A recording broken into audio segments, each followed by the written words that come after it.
बिस्मिल्लाहिर्रहमानिर्रहीम। Student, my name is Numan Ahmad and I am your maths teacher. मैं उम्मीद करता हूँ कि आप लोग खैरियत से होंगे और इस क्रिटिकल सिचुएशन के अंदर अपना बहुत ख्याल रख रहे होंगे। Student, come to the mathematics. हमने फ़र्स्ट ईयर मैथमेटिक्स का जो है वो सब्जेक्ट वो हम पढ़ रहे हैं और उसके अंदर हमने स्टूडेंट चैप्टर नंबर 3 स्टार्ट किया हुआ है और आज हमने चैप्टर नंबर 3 की लास्ट एक्सरसाइज की थ्योरी पढ़नी है और देन हमने एक्सरसाइज की तरफ मूव करना है। सो लास्ट लेक्चर को थोड़ा सा मैं रिकॉल कर दूं कि हमने लास्ट लेक्चर में स्टूडेंट क्या पढ़ा था। लास्ट लेक्चर में स्टूडेंट हमने 3.4 एक्सरसाइज को कंप्लीट किया था एक्सेप्ट लास्ट क्वेश्चन के। वो हम 3.5 कंप्लीट करने के बाद ही हम उसका आइडिया वहाँ से मिलेगा, फिर हम वापस उस लास्ट क्वेश्चन की तरफ आएंगे। तो हमने फर्स्ट 9 क्वेश्चन 3.4 के कंप्लीट किए थे। उनमें क्या आर्टिकल्स यूज़ हुए थे इनको भी मैं रिवाइज़ कर देता हूँ। हमने वहाँ सिमेट्रिक मैट्रिक्स की डेफिनेशन, स्क्यू सिमेट्रिक मैट्रिक्स की डेफिनेशन यूज़ की थी और उसकी मदद से पहले हमने जितने क्वेश्चन होते थे आई थिंक 6-7 वो हमने 3.4 में किए। उसको मैंने टाइप 1 का नाम दिया था इफ़ यू रिमेंबर। उसके बाद हमने हर्मिशियन और स्क्यू हर्मिशियन की ये 2 डेफिनेशन की थी और उससे रिलेटेड एक क्वेश्चन नंबर 6 था। और देन क्वेश्चन नंबर 8 जो है वो हमने इसी तरह ही उसमें जस्ट कॉन्जुगेट का आइडिया हुआ था। ये फर्स्ट 8 जो है वो हमारे सारे शॉर्ट क्वेश्चन थे। अच्छा, नेक्स्ट स्टूडेंट, फिर हमने क्वेश्चन नंबर जो है वो 9 जो है एक अटैम्प्ट किया था जो कि लॉन्ग क्वेश्चंस की सूरत में आ सकता है। उसको सॉल्व करने के 2 मेथड थे। एक मेथड मैंने आपको 3.3 का क्वेश्चन नंबर 13 जब करवाया था, find inverse of a matrix, और फिर उसके बाद एक रिजल्ट उसमें प्रूव करना था कि ए इनवर्स और ए को प्रोडक्ट करें तो आइडेंटिटी मैट्रिक्स आता है। ये उसकी वेरिफिकेशन है। उस मेथड से इनवर्स फाइंड करने के लिए मैंने आपको एज ए होम असाइनमेंट दिया था जो कि क्वेश्चन नंबर आपका 9 था 3.4 का। फिर मैंने लास्ट लेक्चर के अंदर जो है वो आपको 3.4 क्वेश्चन नंबर 9 को एक नए मेथड से भी आपको सॉल्व करके दिया था कि इस तरह भी हम इनवर्स फाइंड कर लेते हैं। और वो मेथड जो है वो क्या था हमारा कि हमने यूजिंग रो कॉलम ऑपरेशंस के थ्रू भी इनवर्स फाइंड करना है। तो उसकी डेफिनेशन मैंने आपसे लास्ट टाइम कहा था कि वो मैं आपको बुक पे हाईलाइट करवा दूंगा। तो वो आप सब लोग पेज 122 ओपन कर लें बुक का, बुक साथ रखा करें, बुक ज़रूर लें। ज़रूरी नहीं है कि मार्केट से बिल्कुल नई बुक आप लें, आप सेकेंड हैंड एडिशन में भी बुक मिल जाए तो वो भी एक्सेप्टेबल है क्योंकि कोर्स चेंज नहीं हुआ है। आपकी बुक जो आज से 2-3-4 साल पहले वाली है वही अब भी चल रही है।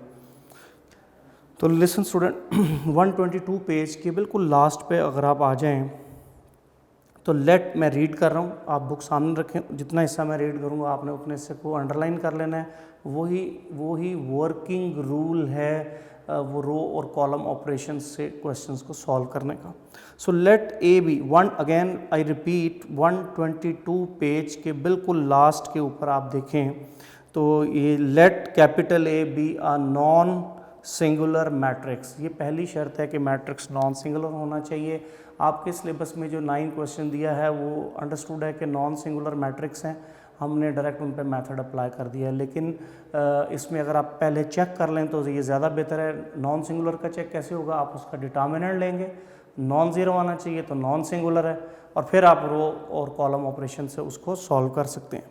सो let A be non singular matrix if the application of elementary row operations on a dotted line और I, कि एक मैट्रिक्स जो गिवन है और उसके साथ उसी ऑर्डर का आइडेंटिटी मैट्रिक्स लेना है जैसा कि हमने लास्ट लेक्चर में लिया था। In succession reduce A to I, तो आप उसको ये रो ऑपरेशन लगा के, सक्सेसिव रो ऑपरेशन लगाने के बाद आपने ए मैट्रिक्स को I मैट्रिक्स बनाना है यानी identity.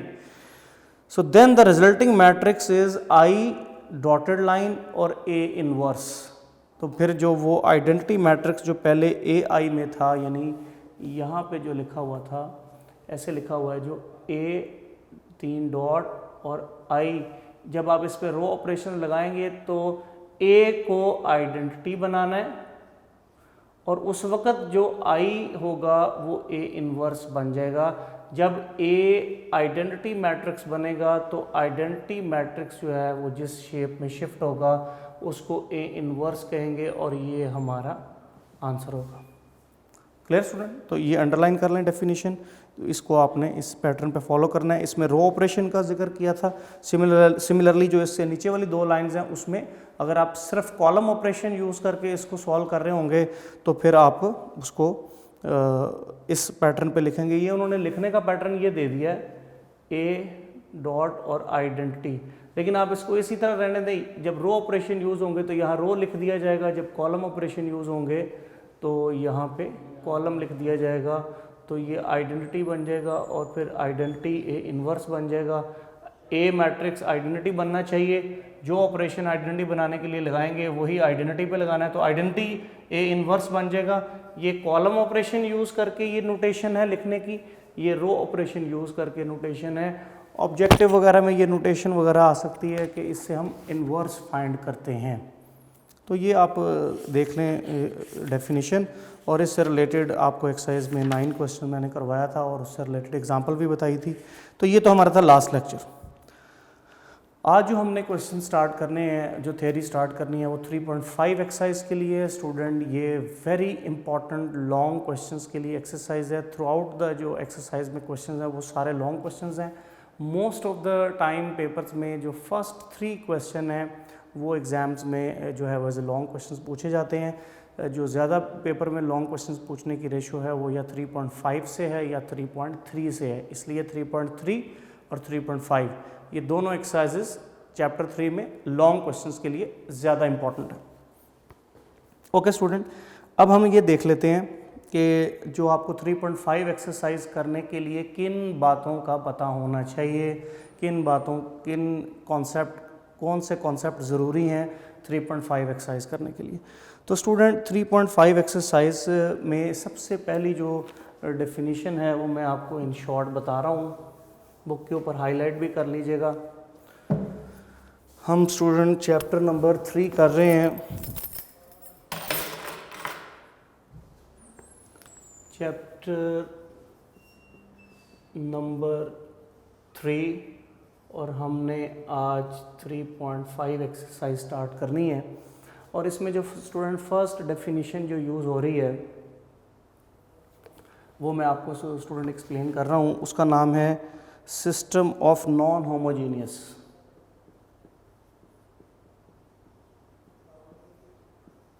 System of non homogeneous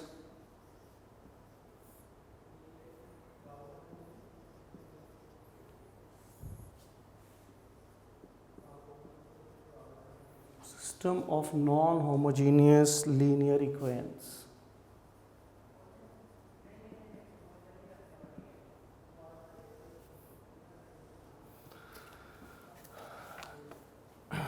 non homogeneous linear equations, linear equation ये एक बात हो गई। लीनियर इक्वेन का मतलब है कि ऐसी इक्वेन जिसमें जो वेरिएबल है या अननोन है उनकी जो डिग्री है वो 1 हो। डिग्री कैसे कहते हैं? Highest power of the variable, वो 1 होनी चाहिए। चाहे वो एक वेरिएबल हो, चाहे एक से ज़्यादा वेरिएबल हो, जितने भी वेरिएबल उस इक्वेन के अंदर मौजूद होंगे। इक्वेन कैसे कहते हैं? जिसमें इक्वल का साइन आ जाए। इक्वेन क्या चीज़ है कि an algebraic expression expressed among the between the sign of equality, कि ऐसा एक्सप्रेशन हो जाएगा जिसके दरमियान, 2 एक्सप्रेशंस के दरमियान अगर इक्वल का साइन आ जाए तो उसको हम जो है वो इक्वेन कहते हैं। लीनियर इक्वेन वो होगी कि जिसमें अननोन या वेरिएबल जो हैं उसकी पावर, उसकी डिग्री 1 हो जाए। और नॉन होमोजीनियस क्या है वो अभी हम डिस्कस करते हैं। सिस्टम का मतलब है कि इसमें एक से ज़्यादा इक्वेन्स जो हैं वो 2 या 2 से ज़्यादा इक्वेन जो हैं वो अब आपको इस क्वेश्चन में दी जाएंगी, तो ये सिस्टम ऑफ इक्वेन्स हो जाएगा। सिस्टम ऑफ इक्वेन्स कि इसमें ज़्यादा इक्वेन्स हैं और आपने उनको सॉल्व करके उनका फाइनल एक ही आंसर फाइंड करना है, जो वो ऐसा आंसर होगा जो उस सिस्टम ऑफ इक्वेन की हर इक्वेन को ट्रू करता होगा। तो ये अब किस तरह का होता है, इसकी क्या पहचान है? तो ये आपकी पेज 127 स्टूडेंट, पेज 127 के बिल्कुल एंड पे आप देखें तो ये इस पैटर्न का लिखा होगा a1x plus b1y plus c1z is equal to k1, a2x b2y c2z is equal to K2, A3x, B3y, C3z is equal to K3. Here x, y, z are variable and K1, K2 and K3 are constant and not all 0. So this is the pattern, a format of system of non-homogeneous linear equation in 3 variables. तो आपके syllabus में student 3 variables के system of equations हैं. थोड़ा सा मैं recall कर दूं कि आपने 9th क्लास में जब ये चैप्टर मैट्रिसेस का पढ़ा था तो उसके अंदर आपने क्रैमर रूल और मैट्रिक्स इन्वर्जन मेथड पढ़े हुए हैं. उनके अंदर आपको 2 वेरिएबल के सिस्टम्स को सॉल्व करना होता था अगर आप 9th क्लास को डिस्कस करें तो अब इस क्लास के अंदर फर्स्ट ईयर के अंदर आपको नॉन होमोजीनियस जो लीनियर इक्वेशन का सिस्टम है उसमें 3 वेरिएबल्स हैं, एक्स, वाई, जी. तीनों इक्वेशंस के अंदर जो हैं वो आपके 3 वेरिएबल्स इन्वॉल्व हैं और ये A, B, C, K1, K2 these are all constant. और ये जो K1, K2, K3 हैं ये बहुत इंपॉर्टेंट हैं. ये कहते हैं ये कांस्टेंट है एंड नॉट ऑल 0, यानी ये सारे 0 नहीं हो सकते, सारे 0 नहीं हो सकते, एक आधा कोई 0 हो सकता है. तो इनका ना 0 होना इस सिस्टम को नॉन होमोजीनियस सिस्टम बनाता है. तो इन शॉर्ट आपने एक्सरसाइज के क्वेश्चंस में कैसे पहचान करनी है कि ये जो सिस्टम हमें दिया है ये नॉन होमोजीनियस सिस्टम है या नहीं. तो उसके लिए आपने यही चीज़ देखनी है कि 3 वेरिएबल इक्वल के जो है वो लेफ्ट साइड पे होने चाहिए इक्वेशन के अंदर. एक्स, वाई, जी ये 3 वेरिएबल हैं और ये इक्वल के लेफ्ट साइड पे होने चाहिए और इक्वल के राइट साइड पे सिंगल कांस्टेंट 2, 3, 1, 0 ये होना चाहिए. और सारे कांस्टेंट 0 नहीं हो सकते, 1 या 2 0 हो सकते हैं. तो K1, K2, K3 are constant and not all 0. ये तीनों ही 0 नहीं हो सकते, कोई 1 0 हो सकता है, कोई 2 0 हो सकते हैं. तो एक आधा नॉन 0 होगा. तो वो जो नॉन 0 वैल्यूज़ होंगी उनकी वजह से इस सिस्टम का नाम नॉन होमोजीनियस सिस्टम हो जाएगा. तो इन शॉर्ट ज़्यादा डिटेल में जाने की ज़रूरत नहीं, आपने सिंपल क्या याद रखना है कि non homogeneous system of linear equation किस तरह का होता है. वो इस टाइप का होगा कि 3 वेरिएबल इक्वल के लेफ्ट साइड पे एक्स, वाई, जी या x1, x2, x3 इस फॉर्मेट में भी वेरिएबल हो सकते हैं. और जो आपका इक्वल के इधर वाली वैल्यूज़ हैं वो नॉन 0 होनी चाहिए. एक आधी वैल्यू 0 हो भी सकती है, सारी 0 नहीं होनी चाहिए. तो जो सिस्टम होगा उसको नॉन होमोजीनियस सिस्टम कहेंगे. Clear student? तो ये नॉन होमोजीनियस सिस्टम हो गया. इसके बाद है होमोजीनियस सिस्टम.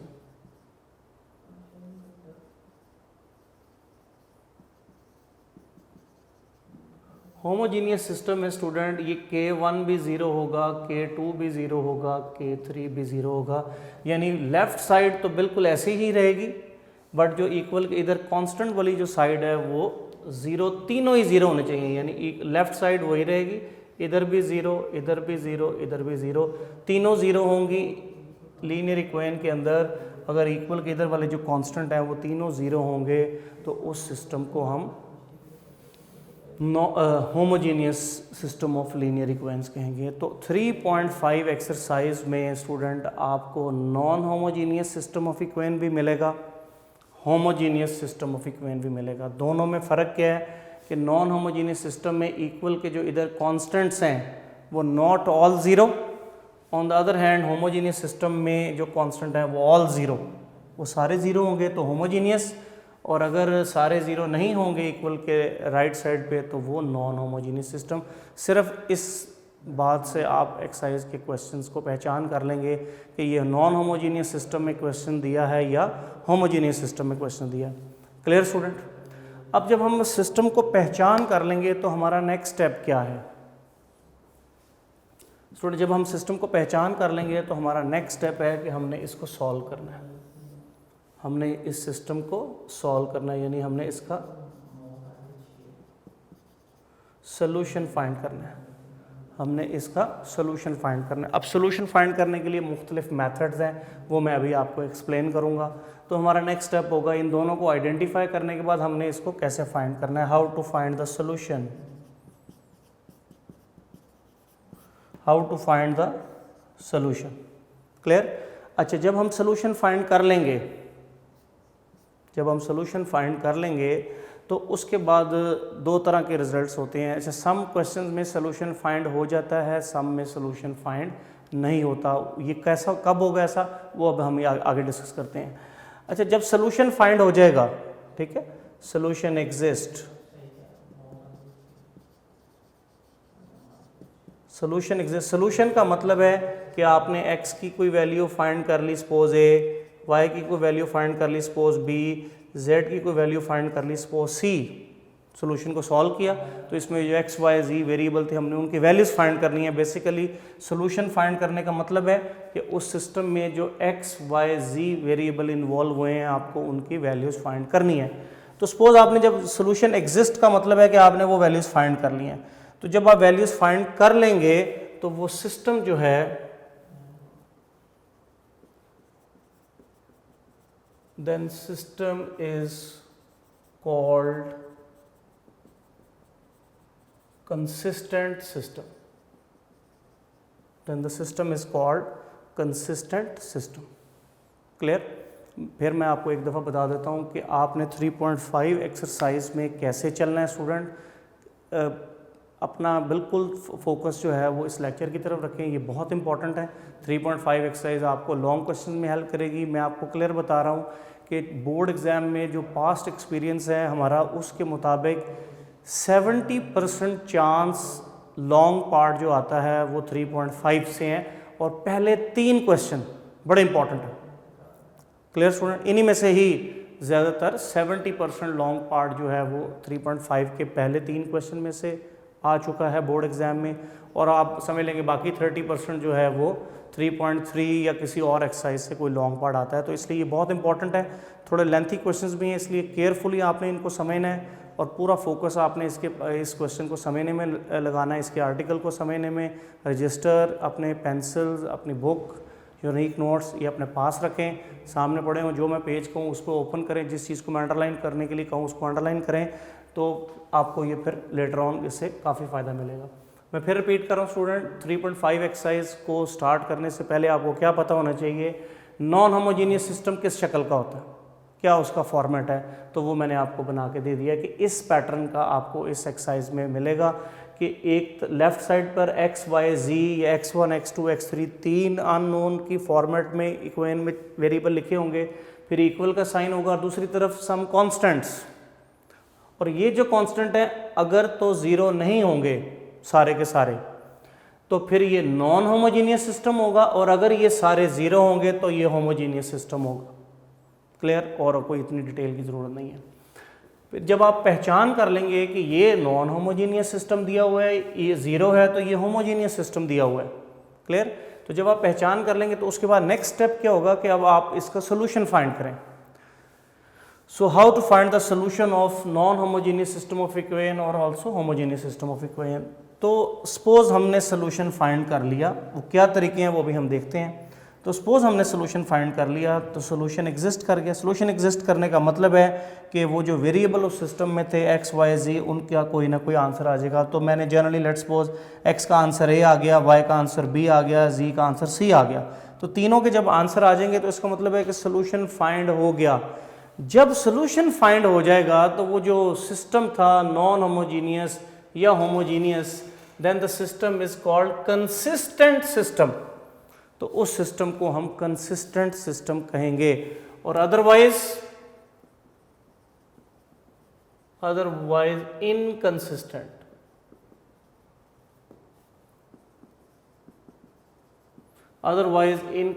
अदरवाइज का मतलब हो गया कि नो सॉल्यूशन, कि जब सॉल्यूशन फाइंड ना हो। तो ये कब सॉल्यूशन फाइंड होता है, कब नहीं फाइंड होता, तो ये सारी चीज़ें हम एक्सरसाइज के अंदर जब जाएंगे तो फिर वहाँ साथ साथ ये देखेंगे। अभी आपको सिर्फ एक्सरसाइज 3.5 स्टार्ट करने से पहले ये जो मैंने बोर्ड पे बातें लिख दी हैं, आपको ये स्टेप्स आपके माइंड में होने चाहिए, ये सीक्वेंस आपके माइंड में होना चाहिए। फर्स्ट पॉइंट क्या है कि आपने क्वेश्चन को देख के ये पहचान करनी है कि ये होमोजीनियस सिस्टम है या नॉन होमोजीनियस सिस्टम है।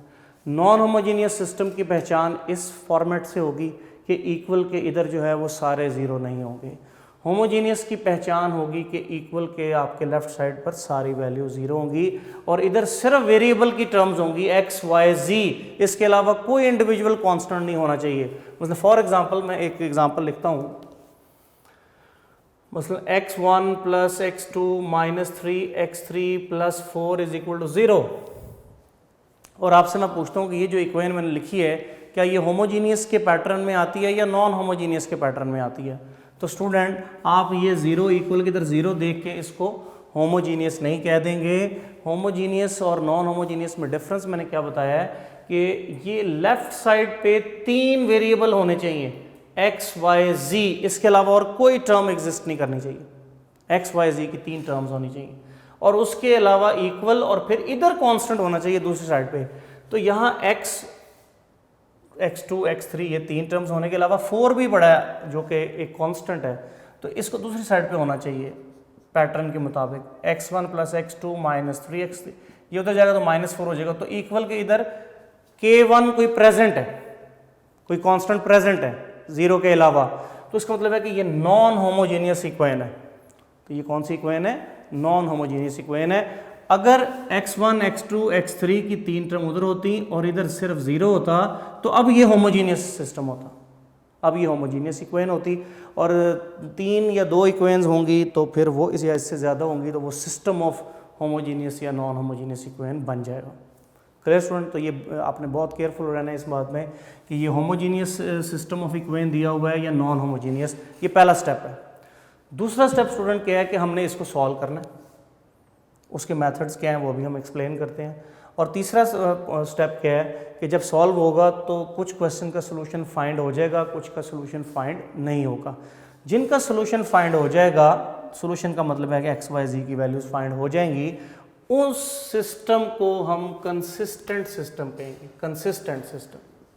और अगर नो सोल्यूशन और अगर फाइंड नहीं होंगी तो हम उसको इनकंसिस्टेंट सोल्यूशन कहेंगे।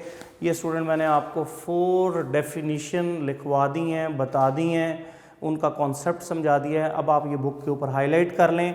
ये 4 डेफिनेशन जो हैं वो एक्सरसाइज स्टार्ट करने से पहले आपको पता होनी चाहिए थी।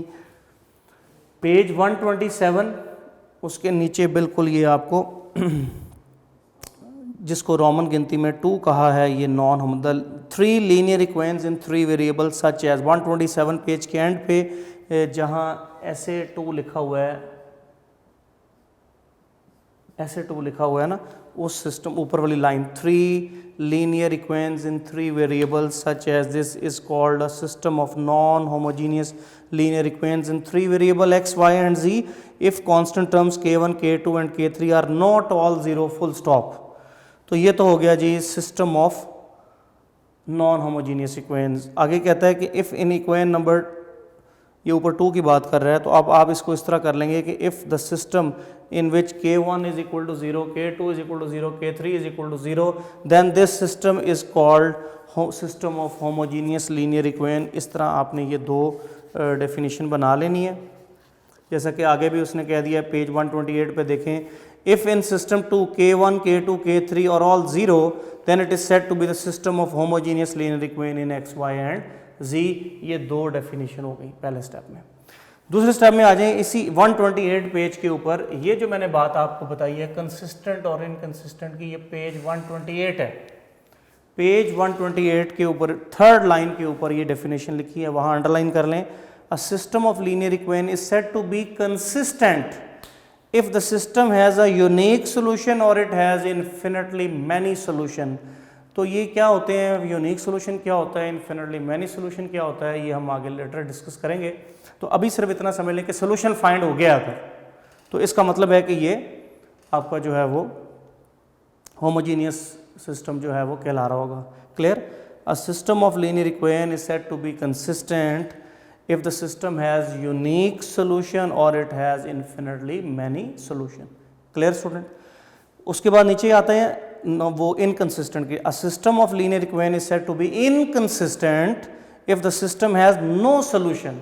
अगर solution नहीं है, no solution तो inconsistent, solution है तो consistent. 4 डेफिनेशन मैंने आपको अंडरलाइन भी करवा दी हैं, उनका कॉन्सेप्ट भी समझा दिया. नंबर 1 नॉन होमोजीनियस सिस्टम की पहचान क्या है, डेफिनेशन क्या है. नंबर 2 होमोजीनियस कैसे बनता है कि अगर वो K1 K2 K3 तीनों की जगह 0 आ जाए.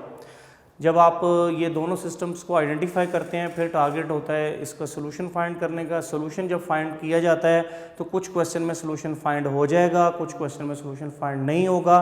किन में होता है किन में नहीं होता, ये हम जब क्वेश्चन करेंगे तो उस वक्त डिटेल आप ज़्यादा बेहतर समझेंगे. तो जिनमें सोल्यूशन फाइंड हो जाता है, जिनका सोल्यूशन फाइंड हो जाएगा, उस सिस्टम को यानी उन तीनों इक्वेशन को, ये जो ट्रिपल ऑफ इक्वेशंस दी हुई हैं, उन तीनों को हम, उस सिस्टम को हम कंसिस्टेंट कहेंगे कि इसका सोल्यूशन. तो कंसिस्टेंट सिस्टम वो होता है जिसका सोल्यूशन फाइंड हो जाए, और अगर नहीं होगा तो उसको हम इनकंसिस्टेंट सिस्टम कहेंगे कि ये ऐसा सिस्टम है जिसका सोल्यूशन फाइंड नहीं हो सकता. Clear student? तो इसके बाद मैं आपको एक चार्ट बना देता हूँ.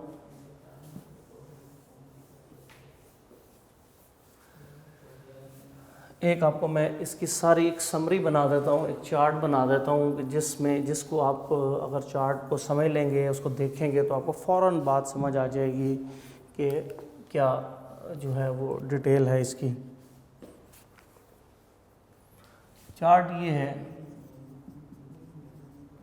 System of equations. ये 2 तरह के होते हैं. Number 1 non homogeneous,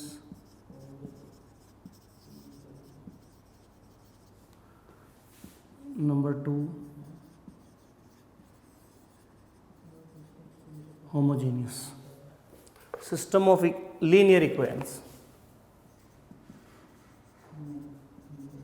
system of linear equations ये 2 तरह के होते हैं, नॉन होमोजीनियस और होमोजीनियस. क्लियर? नॉन होमोजीनियस की पहचान हमने सीख ली है. यहाँ चले मैं लिख देता हूँ एक ax + by + cz = k and k not 0. ये जगह 0 नहीं होनी चाहिए, तो ये नॉन होमोजीनियस सिस्टम. अब ये नॉन होमोजीनियस इक्वेशन है, 3 या 2 या 4 इक्वेशन इकट्ठी होंगी तो वो system of non homogeneous equation कहलाएगा. क्लियर? नॉन होमोजीनियस सिस्टम अगर आ जाए तो उसको सॉल्व करने के आपके सिलेबस में 3 मेथड हैं.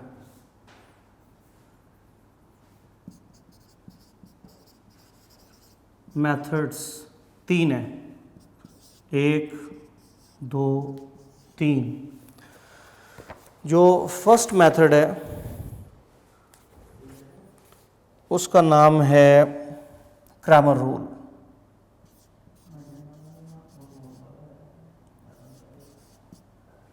Cramer's rule.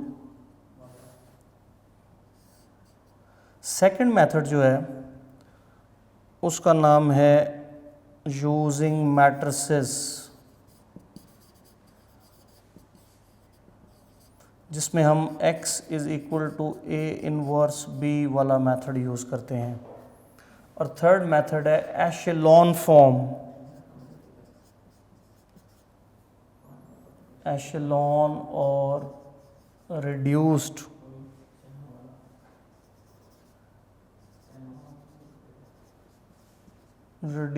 एशेलॉन फॉर्म.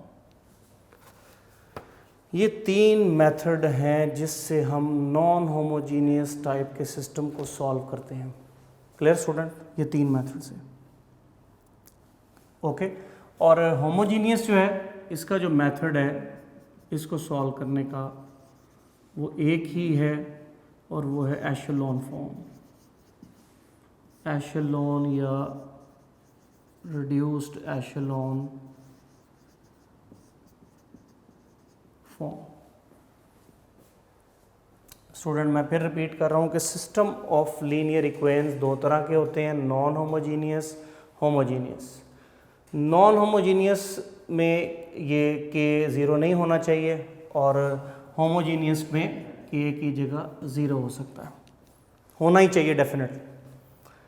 अब नॉन होमोजीनियस सिस्टम को के जो मेथड है उसको सॉल्व करने के, सोल्यूशन फाइंड करने के, वो तीन है। क्रैमर रूल आप लोगों ने 9th क्लास में पढ़ा है, मैट्रिक्स मेथड जिसमें x = a इनवर्स b की हेल्प लेते हैं सोल्यूशन फाइंड करने के लिए।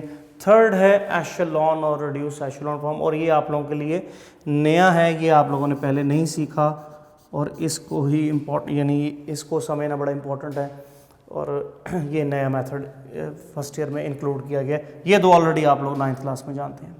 तो तीन है, जब आपको क्वेश्चन में बाउंड किया जाएगा कि आप इस मेथड से सॉल्व करें तो फिर आप बाउंड हैं, और अगर बाउंड नहीं किया जाएगा तो फिर इन तीनों में से कोई भी मेथड यूज़ कर सकते हैं।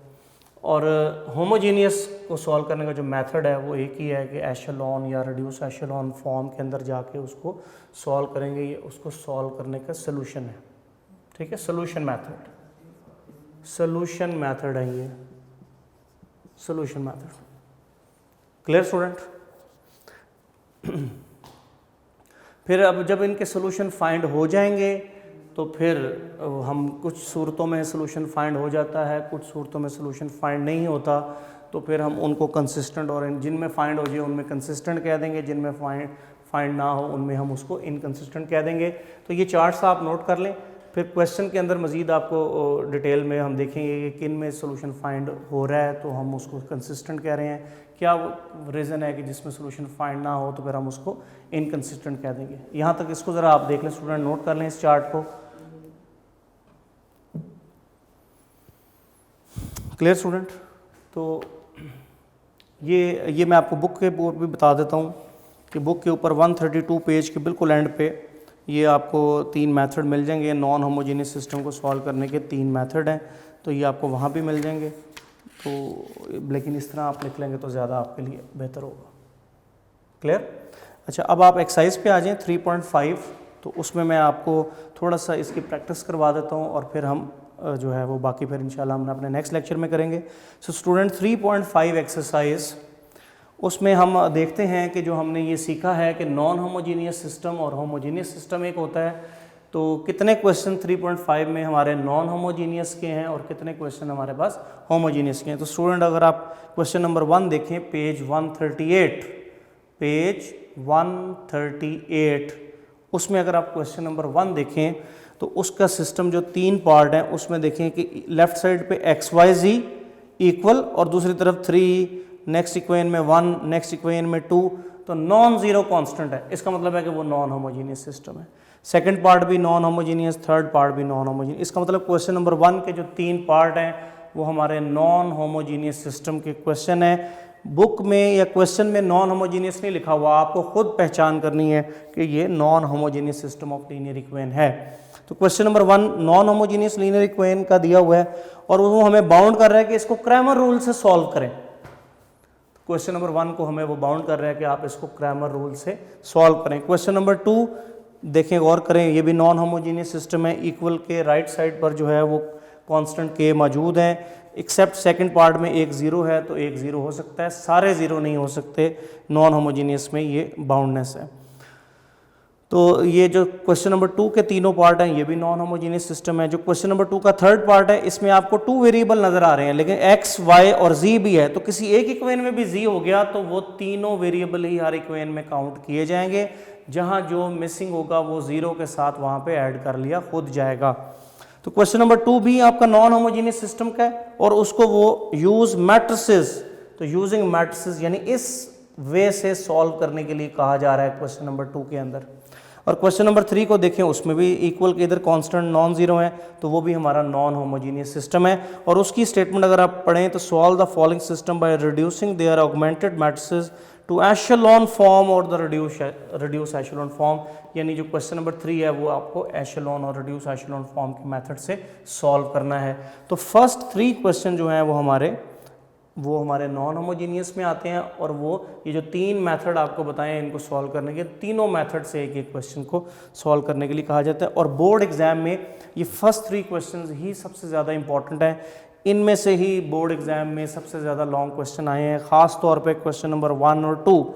3 के भी 1-2 साल यानी लास्ट ईयर जो है वो 3 में से भी क्वेश्चन आया है, लेकिन ज़्यादातर 1 और 2 में से आता है। तो हम फर्स्ट 3 क्वेश्चंस पे हमारा बहुत ज़्यादा फोकस होगा। अच्छा, उसके बाद जो क्वेश्चन नंबर 4 है स्टूडेंट वो देखें, उसमें इक्वल के जो दूसरी तरफ है वो सारे ज़ीरो हैं, तीनों इक्वेशन में ज़ीरो हैं, तो ज़ीरो होंगे तो वो होमोजीनियस इक्वेशन है। तो इसका मतलब क्वेश्चन नंबर 4 जो है वो हमारा होमोजीनियस इक्वेशन है, और होमोजीनियस इक्वेशन के क्वेश्चन को हम एशेलॉन और रिड्यूस एशेलॉन मेथड से ही सॉल्व करते हैं, जो कि हम ये क्वेश्चन करते वक्त सीखेंगे कि वो क्या मेथड है। सिमिलरली क्वेश्चन नंबर 5 में भी इक्वल के उधर ज़ीरो है, वो भी हमारा जो है वो होमोजीनियस का है। एंड क्वेश्चन नंबर 6 जो है उसमें इक्वल के दूसरी तरफ आप फिर नॉन ज़ीरो कांस्टेंट है, तो क्वेश्चन नंबर जो हमारा 6 है वो भी नॉन होमोजीनियस सिस्टम का क्वेश्चन है। तो आपने आज के लेक्चर में 3.5 एक्सरसाइज में से ये पहचान कर लेनी है कि कौन से क्वेश्चन नॉन होमोजीनियस के हैं और कौन से होमोजीनियस के हैं। नॉन होमोजीनियस के जो होंगे उनको इन 3 मेथड में से किसी भी तरह सॉल्व किया जा सकता है, जो होमोजीनियस का होगा उसको एशेलॉन या रिड्यूस एशेलॉन के मेथड से सॉल्व किया जा सकता है। तो ये रिड्यूस एशेलॉन ये मेथड आप लोगों के लिए नया है, तो इसमें क्या काम करना होता है ये हम अपने नेक्स्ट लेक्चर में देखेंगे।